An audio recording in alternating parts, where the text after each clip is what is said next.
Hello friends, मैं आपकी दोस्त अदिति फिर से लेकर आई हूँ आप सभी के लिए संजीवनी एंड रिया की स्टोरी का अगला पार्ट। आई होप आप सभी अच्छे होंगे, अपना ढेर सारा ख्याल रख रहे होंगे। मेरी कुछ दिन से तबीयत खराब चल रही है, जिसकी वजह से दूसरी स्टोरी का एपिसोड टाइम पर नहीं आ पा रहा है, तो उसके लिए सॉरी। तो चलिए अपनी इस कहानी को शुरू करते हैं। स्टोरी पसंद आए तो लाइक शेयर कमेंट ज़रूर कीजिएगा दोस्तों, और चैनल को सब्सक्राइब कर बिल्कुल भी मत भूलिएगा। प्रीवियस पार्ट में आपने सुना था, दोनों एक दूसरे के साथ एक खूबसूरत समय बिताते हैं, एक दूसरे की बाहों में बिना किसी डर के। वो एक अलग ही दुनिया में अपनी जिंदगी की शुरुआत कर रहे होते हैं। अब आगे, नए सवेरे की सौगात, एक नई सुबह। समुंदर की लहरें रात भर किनारे से टकराती रही, लेकिन रिया और संजीवनी के बीच की खामोशी में एक अजीब सा सुकून था। जब सूरज की हल्की किरणें कमरे में आईं, तो संजीवनी की पलकों में हल्की हलचल हुई। रिया पहले से ही जाग चुकी थी। उसकी नजरें संजीवनी के चेहरे पर टिकी थीं। हल्की धूप में उसकी सॉरी फ्रेंड्स, मुझे हिचकियां बहुत आ रही हैं। रिकॉर्डिंग करने में बहुत प्रॉब्लम हो रही है। जब सूरज की हल्की किरणें कमरे में आईं, तो संजीवनी की पलकों में हल्की हलचल हुई। रिया पहले से ही जाग चुकी थी। उसकी नजरें संजीवनी के चेहरे पर टिकी थी। हल्की धूप में उसकी मासूमियत और भी ज्यादा खिल रही थी। संजीवनी ने करवट ली, और जब उसकी आंखें खुली तो सबसे पहले उसने रिया को देखा। तुम कब से जागी हो? उसने धीरे से पूछा। अभी भी नींद मिठास अभी भी नींद की मिठास उसके लहजे में थी। रिया मुस्कुराई। जब से तुम्हें सोता देखा तब से। संजीवनी हल्के से शर्मा गई और अपना चेहरा रिया के कंधे में छुपा लिया। रिया ने हल्के से उसके बालों को सहलाते हुए कहा, तुम यहीं रुको, मैं तुम्हारे लिए चाय बना कर लाती हूँ। संजीवनी ने उसका हाथ थाम लिया। नहीं, हम साथ में बनाएंगे। वे दोनों किचन में आ गए। रिया चाय पत्ती डाल रही थी, जबकि संजीवनी चीनी का अंदाजा लगाने की कोशिश कर रही थी। तुम्हें कितनी चाहिए? संजीवनी ने पूछा। रिया ने शरारती अंदाज में कहा, अगर तुम पास हो तो बिना चीनी के भी मीठी लगती है। इस बात पर संजीवनी हंस पड़ी, और उसी पल रिया ने उसकी कमर पकड़कर हल्का सा अपनी ओर खींच लिया। संजीवनी, क्या हम हमेशा ऐसे ही रह सकते हैं? संजीवनी ने उसकी आंखों में झांकते हुए कहा, अगर तुम चाहो तो जिंदगी भर। छोटे छोटे पलों में प्यार। चाय पीते हुए वो दोनों बालकनी में बैठे थे। सूरज की हल्की गर्मी उनके चेहरे को छू रही थी, और हवा में एक अजीब सी ताजगी थी। रिया ने धीरे से संजीवनी का हाथ अपने हाथ में लिया और उसकी उंगलियों को सहलाते हुए कहा, अब हमें किसी से डरने की जरूरत नहीं संजीवनी। ये हमारी जिंदगी है, और हमें इसे अपने हिसाब से जीना है। संजीवनी ने सिर हिलाया और हल्की मुस्कान के साथ कहा, अगर तुम मेरे साथ हो तो मुझे किसी चीज का डर नहीं। रिया ने उसकी ओर झुककर हल्के से माथे पर एक प्यारा सा किस किया। वो दिन उनके लिए खास था। पहली बार बिना किसी डर के उन्होंने एक दूसरे को पूरी तरह अपनाया था। संजीवनी ने अपनी हथेलियां रिया के चेहरे पर रखी और धीरे से कहा, मुझे तुम्हारे करीब रहना अच्छा लगता है। रिया ने एक छोटी सी मुस्कान के साथ उसे अपनी बाहों में भर लिया और कहा, फिर कभी मुझसे दूर मत जाना। संजीवनी ने आंखें बंद की और सिर हिलाया, जैसे कह रही हो कभी नहीं। संजीवनी और रिया बालकनी में बैठे थे। चाय की हल्की भाप हवा में घुल रही थी। रात की हर बात उनके जहन में ताजा थी, लेकिन अब वो सब कुछ हकीकत का हिस्सा था। संजीवनी चाय की चुस्की लेते हुए हल्के से मुस्कुराई। रिया उसकी इस मासूम मुस्कान को निहारती रही। क्या सोच रही हो? रिया ने धीरे से पूछा। संजीवनी ने उसकी आंखों में देखा और हल्के से बोली, सोच रही हूँ कि अगर ये सपना है तो कभी खत्म होगा या ना, कभी खत्म ना हो। रिया ने मुस्कुराते हुए उसका हाथ अपने हाथों में लिया और धीरे से उसके गालों पर उंगलियां फिराई। ये कोई सपना नहीं संजीवनी, ये हमारी हकीकत है। रिया ने चाय खत्म की और कहा, अब हमें अपने दिन की शुरुआत करनी चाहिए। संजीवनी ने आंखें मिचमिचाई, क्या हमें बस यूं ही उठ जाना चाहिए?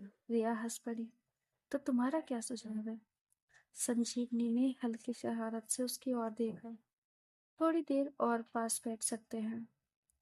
रिया ने सिर झुकाया और धीरे से उसके कंधे पर एक प्यारा सा किस किया। मैं तुम्हारी हर ख्वाहिश पूरी करना चाहती हूँ संजीवनी।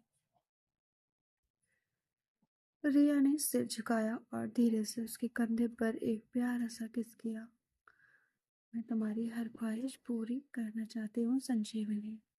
संजीवनी इस बात पर शर्मा गई और हल्के से बोली, तो फिर कभी मुझे खुद से दूर मत करना। किचन में दोनों नाश्ता बना रही थी।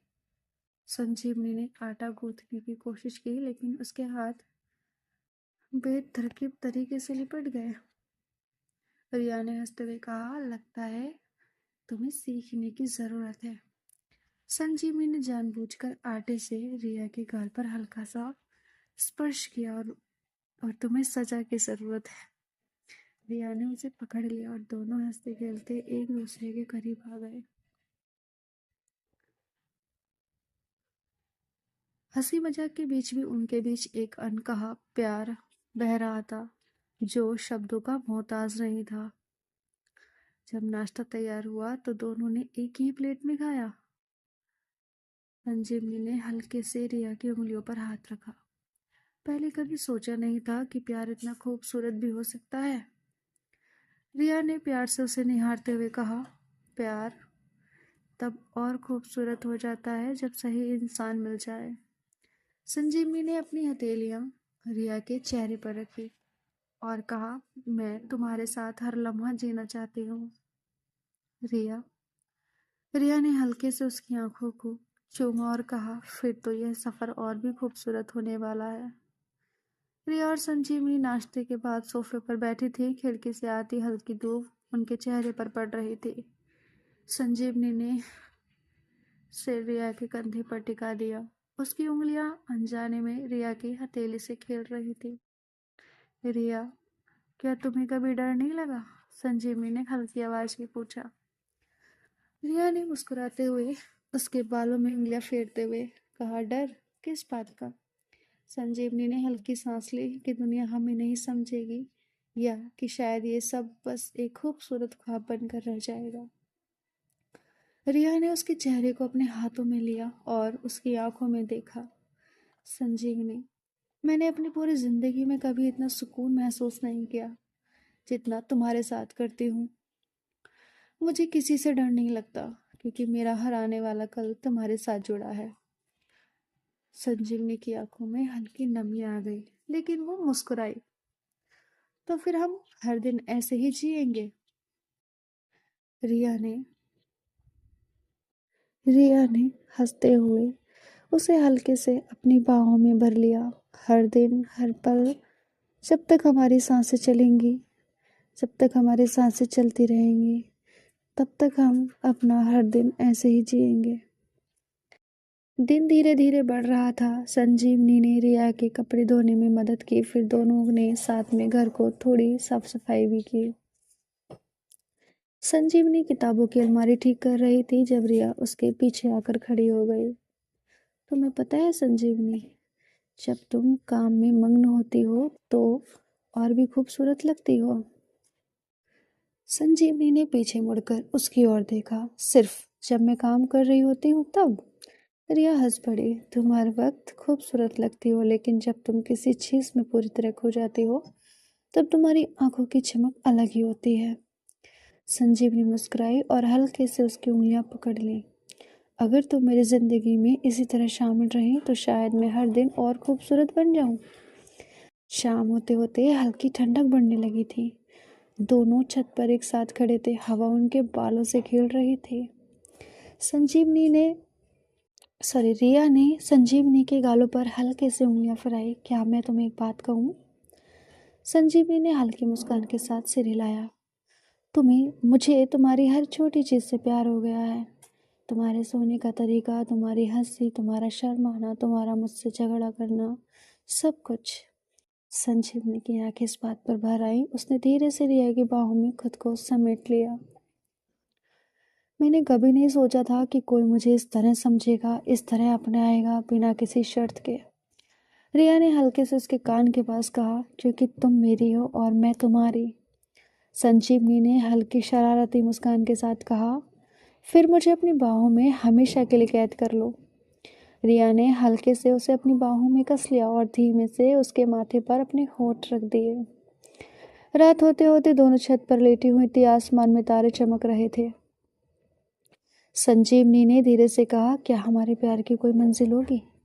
रिया ने हल्के से उसकी उंगलियां चूमते हुए कहा, मंजिल तो हर दिन तय होती रहेगी, लेकिन एक बात पक्की है, हम इस सफ़र में हमेशा साथ रहेंगे।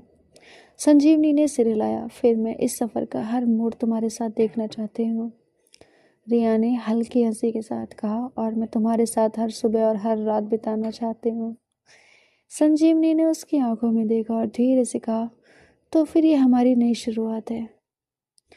सुबह की हल्की ठंडी हवा खिड़की से टकराकर कमरे में घुस रही थी। रिया की नींद धीरे धीरे खुली।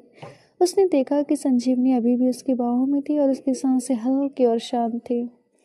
एक पल के लिए रिया ने उसे निहारते हुए महसूस किया कि ये पल कितना अनमोल था। लेकिन तभी फोन की घंटी बजी। रिया ने धीरे से हाथ बढ़ाकर फोन उठाया। हेलो। दूसरी तरफ से एक चिंतित आवाज आई, रिया। कैफे में कुछ गड़बड़ हो गई है। बिजली का कोई बड़ा इशू हो गया है और कुछ सामान भी गिरकर टूट गया है। तुम्हें अभी आना पड़ेगा। रिया का दिल धड़क उठा। उसने हल्के से संजीवनी की हथेली दबाई और कहा, संजीवनी, मुझे जाना होगा। संजीवनी ने अधखुली आंखों से उसे देखा। क्या हुआ? कैफे में प्रॉब्लम हो गई है। मैं जल्दी आऊंगी, तुम आराम करो, ओके? संजीवनी ने सिर हिलाया, लेकिन जैसे ही रिया ने जाने के लिए कदम बढ़ा, उसने हल्के से उसका हाथ पकड़ लिया। रिया। उसकी आवाज़ धीमी थी। सावधान रहना। रिया मुस्कुराई, झुकी और हल्के से उसके माथे पर एक किस रखकर बोली, हमेशा। रिया जब कैफे पहुंची रिया जब कैफे पहुंची तो देखा कि स्टाफ परेशान था। बिजली के बोर्ड में कुछ दिक्कत हो गई थी, जिससे आधी लाइट्स बंद हो गई थी। ऊपर से किचन में एक सेल्फ गिरने के से काफी सामान टूट चुका था। ये सब कैसे हुआ? रिया ने मैनेजर से पूछा। कल रात बारिश की वजह से बिजली का कुछ इशू हो गया होगा और शायद कोई चूहे ने वायर काट दी होगी। रिया ने माथा दबाया। ये दिन तो अच्छा शुरू हुआ था, लेकिन अब कैफे के काम को संभालने की टेंशन आ गई थी। लेकिन फिर उसने खुद को संभाला और स्टाफ को निर्देश देने लगी। रिया के जाने के बाद संजीवनी थोड़ी बेचैन हो गई। उसने फ़ोन उठाया और रिया को मैसेज किया, सब ठीक है? रिया का जवाब आया, हाँ, सब मैनेज कर रही हूँ, चिंता मत करो। संजीवनी के फ़ोन हाथ में पकड़े हुए सोचा, क्यों ऐसा लग रहा है कि कुछ बदल रहा है? पहले जब भी कोई परेशानी आती थी, रिया तुरंत उसे बताती थी, लेकिन अब वो खुद ही संभाल रही थी, बिना उसे परेशान किए। क्या ये अच्छी बात थी या कुछ और? संजीवनी खुद को शांत करने की कोशिश कर रही थी, लेकिन उसके मन में हल्की सी घबराहट घर कर रही थी। कैफे की सारी चीजें संभालने के बाद जब रिया जाने ही वाली थी, तभी दरवाजे से एक जानी पहचानी आवाज आई, रिया। रिया पलटी और उसकी आंखें चौड़ी हो गई। सामने उसकी पुरानी दोस्त अदिति खड़ी थी। ओ, ये मैं नहीं हूँ, कोई और अदिति। कभी आप सब लोग मुझे ही समझ लो, ये स्टोरी की अदिति है। वो तुरंत अदिति को देखकर बोलती है, अदिति, तुम यहाँ? अदिति हल्का सा मुस्कुराई। काफी समय हो गया, सोचा मिल लूं। सुना था कि तुमने अपना खुद का कैफे खोल लिया है, तो देखने चली आई। रिया के चेहरे पर हल्की असहजता आ गई। अदिति उसकी कॉलेज लाइफ की एक खास दोस्त थी, लेकिन उनके बीच कुछ अनकहे एहसास भी थे, जो वक्त के साथ कहीं खो गए थे। कैसे हो? अदिति ने पूछा। रिया ने खुद को संभालते हुए कहा, अच्छी हूँ, तुम बताओ। अदिति ने कैफे के चारों ओर देखा। मुझे गर्व हो रहा है तुम पर। कभी सोचा नहीं था कि तुम इस मुकाम तक पहुंचोगी। रिया हल्का सा हंसी, लेकिन उसकी नज़र घड़ी पर चली गई। उसे संजीवनी के पास लौटना था। अच्छा अदिति, मैं चलती हूँ, घर पर कोई इंतज़ार कर रहा है। अदिति ने हल्का सिर झुकाया और मुस्कुरा कर कहा, फिर कभी मिलते हैं रिया।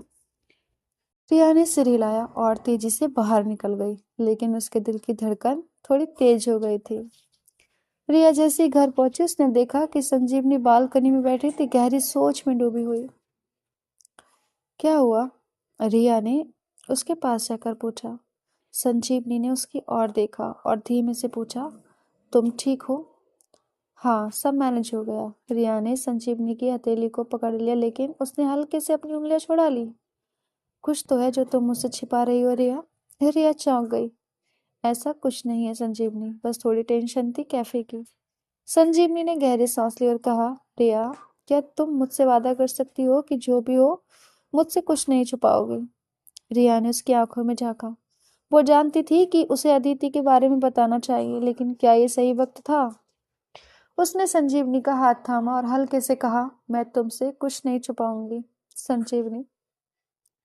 संजीवनी ने उसके हाथ को धीरे से दबाया, लेकिन उसके चेहरे पर हल्की चिंता बनी रही। रात को जब रिया सोने गई तो उसके मन में कई सवाल घूम रहे थे। क्या संजीवनी को अदिति के बारे में बताना चाहिए? क्या वो इसे गलत तरीके से लेगी? या फिर ये या फिर ये सिर्फ एक पुरानी याद थी जिसे कोई फर्क नहीं पड़ना चाहिए? रिया ने करवट बदली, लेकिन उसके मन में एक अजीब सा तनाव था। उधर संजीवनी की आंखें भी खुली थी। उसे महसूस हो रहा था कि कोई हलचल शुरू हो चुकी है। शायद उनकी कहानी में एक नया मोड़ आने वाला था। सुबह की हल्की धूप कमरे में फैल रही थी, लेकिन रिया और संजीवनी दोनों की नींद आधी अधूरी थी। रिया की आंखें खुली, उसने संजीवनी की ओर देखा। वो अभी भी सोई हुई थी, लेकिन उसके चेहरे पर हल्की चिंता झलक रही थी। रिया ने हल्के से उसके माथे पर उंगलियां फेरी, लेकिन तभी संजीवनी की आंखें खुल गई। संजीवनी ने गहरी सांस ली और धीमे से कहा, तुम पूरी रात ठीक से सोई नहीं हो, है ना? रिया मुस्कुराई। तुम भी तो करवटें बदल रही थी। संजीवनी कुछ देर चुप रही, फिर बोली, रिया, तुम्हारे चेहरे पर कुछ अजीब सा है। क्या तुम मुझसे कुछ छुपा रही हो? रिया थोड़ी असहज हो गई। वो जानती थी कि अदिति से मिलने की बात बतानी होगी, लेकिन कैसे? संजीवनी ने रिया की ओर ध्यान से देखा और हल्के से उसका हाथ थाम लिया। रिया, अगर कुछ है तो मुझे जो तुम्हें परेशान कर रहा है तो मुझे बताओ। हम साथ हैं, मुझे तुमसे कुछ छुपाने की जरूरत नहीं। रिया ने गहरी सांस ली और धीमे से कहा, कल कैफे में एक पुरानी दोस्त मिली थी, अदिति। संजीवनी ने धीरे से सिर उठाया। अदिति? कौन अदिति? कॉलेज टाइम की दोस्त थी। और रिया ने संजीवनी की आंखों में देखा। हम बहुत क्लोज थे कभी, लेकिन वो बीते दिनों की बात है। संजीवनी कुछ देर तक चुप रही। उसे हल्की जलन महसूस हुई, लेकिन उसने उसे खुद पर हावी नहीं होने दिया। क्या तुम अभी भी उसके बारे में सोच रही हो? संजीवनी ने सीधा सवाल किया। रिया ने उसका हाथ और कसकर पकड़ लिया। संजीवनी, मैं सिर्फ तुम्हारे बारे में सोचती हूँ। संजीवनी ने हल्की मुस्कान दी, लेकिन उसके मन में कुछ सवाल अभी भी बाकी थे। दिन भर दोनों अपने अपने कामों में व्यस्त रही, लेकिन दोनों ही मन एक दूसरे के बारे में सोच रही थी। शाम को जब दोनों घर पर थी तो रिया ने संजीवनी को अपने करीब खींचा और उसके बालों में उंगलियां फेरते हुए कहा, कभी कभी मुझे डर लगता है कि तुम मुझसे दूर चली जाओगी। संजीवनी ने उसकी ओर देखा। रिया, मैं कहीं नहीं जाऊंगी। मैं यहाँ हूँ तुम्हारे साथ। रिया ने हल्के से संजीवनी का चेहरा अपने हाथों में लिया और धीमे से उसके होठों पर अपने होठ रख दिए। वो एक गहरी लंबी किस थी जिसमें सारे सवालों के जवाब छुपे थे। संजीवनी ने अपने संजीवनी ने भी अपने हाथों को रिया के बालों में उलझा लिया, जैसे वो इस पल को हमेशा के लिए कैद कर लेना चाहती हो। रिया ने हल्के से कहा, मुझे बस तुम्हारी जरूरत है और किसी की नहीं। संजीवनी ने उसकी बाहों में समाते हुए जवाब दिया, और मुझे बस तुम्हारा प्यार चाहिए रिया। उस रात दोनों ने एक दूसरे को फिर से पाया। उनकी हर हल्की छुअन, हर गहरी सांस, हर एहसास उन्हें और करीब ला रहा था। संजीवनी ने रिया को अपने सीने से लगाते हुए कहा, आज से कोई भी चीज हमें अलग नहीं कर सकती। संजीवनी ने हल्के से उसकी हथेलियां थामते हुए कहा, हमेशा तुम्हारे साथ रहूंगी रिया, हमेशा। कमरे में सिर्फ उनकी धीमी धीमी सांसें गूंज रही थी और चांदनी खिड़की से अंदर झांककर इस खूबसूरत एहसास को देख रही थी। मैं आप मैं भी इस कहानी को यहीं रोकती हूँ दोस्तों। जल्दी लौटूंगी इस कहानी का अगला पार्ट लेकर। तब तक आप इस कहानी को एंजॉय कीजिए, लाइक एंड कमेंट शेयर कीजिए। स्टोरी चैनल को सब्सक्राइब नहीं किया है तो कर लीजिएगा। तबीयत खराब होने के कारण थोड़े से इश्यूज हो रहे हैं, उसके लिए सॉरी। जल्दी कोशिश करूंगी कि बेहतर तरीके से आपके लिए नेक्स्ट पार्ट लेकर आऊँ। तो चलिए तब तक के लिए बाय बाय। अपना ख्याल रखिए, अपनों का ख्याल रखिए। जल्दी मिलती हूँ नेक्स्ट पार्ट के साथ।